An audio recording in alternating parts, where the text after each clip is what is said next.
In the middle of all of the information and uncertainty that we face every day, mental health has become very important. So I wanted to give you a few tips so that you can ensure that you are taking care of yourself. My first suggestion is that you check in with yourself on a regular basis. The obvious solution would be to avoid all the stress, to kind of wait it out until it's all over. A better option is to, on a regular basis, just ask yourself how you are. Are you feeling anxious? Are you feeling stressed? Don't force yourself to push through it.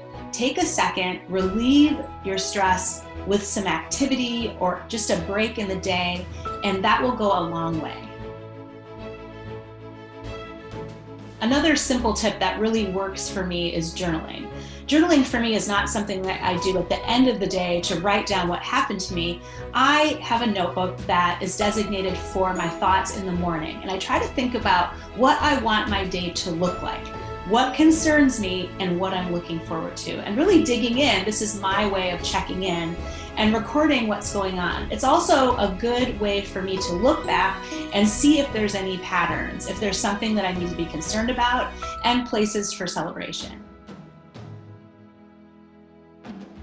One of the biggest mistakes that we all make is we try to hold it in. We try to keep our life private and not burden people with problems that are going on in our life. But it's important in this situation to be open and vulnerable. If you're having a tough day, it's worth telling your boss or someone that you trust, because then they'll be able to take care of you. Maybe they can alleviate some of the stress by moving a meeting or adjusting your responsibilities or just understanding if you get a little tense. At the end of the day, when you're open, you don't have to think about the things that you're holding on to inside, and you'll be able to focus on your tasks of the day. And it also encourages other people to be vulnerable as well. This next suggestion is really important, and that is that you limit your social media. There's all kinds of negativity on social media right now, and it's a real distraction. Your mind, as it gets used to being anxious, will try to grab onto whatever stress it can. The problem with social media is that we can't control it. We can't choose what is coming at us, and so sometimes we get taken off guard.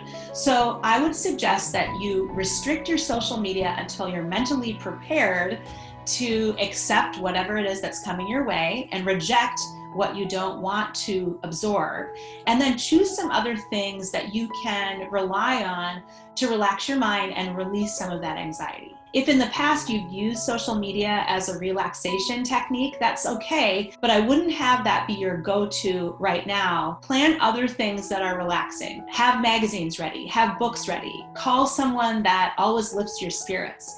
Maybe watch some streaming Netflix. Go grab some food from a restaurant that you've never tried before. Just try other techniques and limit your social media to when you're ready.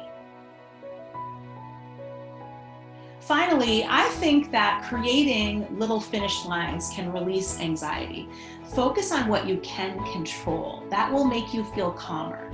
Think about completing a task and then rewarding yourself with something fun. Maybe you have something that you want to buy for yourself or a person that you want to connect with. It'll create more productivity in your day. You're teaching yourself to focus on something fun rather than the stress of the moment. And in the end, hopefully, you'll just be in a better mood. There's one thing that I want you to consider. It's possible that you need help from a professional, and I hope that you'll take that opportunity if you need to. Sometimes we can't manage the stress in our lives, and if you're in that position, don't hesitate to reach out to someone whose education and job it is to figure out how to help someone who is dealing with stress and anxiety. So if need be, reach out to a mental health professional. Just remember, nothing lasts forever. Just like this situation is new to us, another situation will come. So make the best of the moment. Don't get stressed out about things that you can't control and things that you can't predict. Instead, work on the places in your life that you can create happiness for yourself, that you can find joy, and be ready to accept it as it comes your way.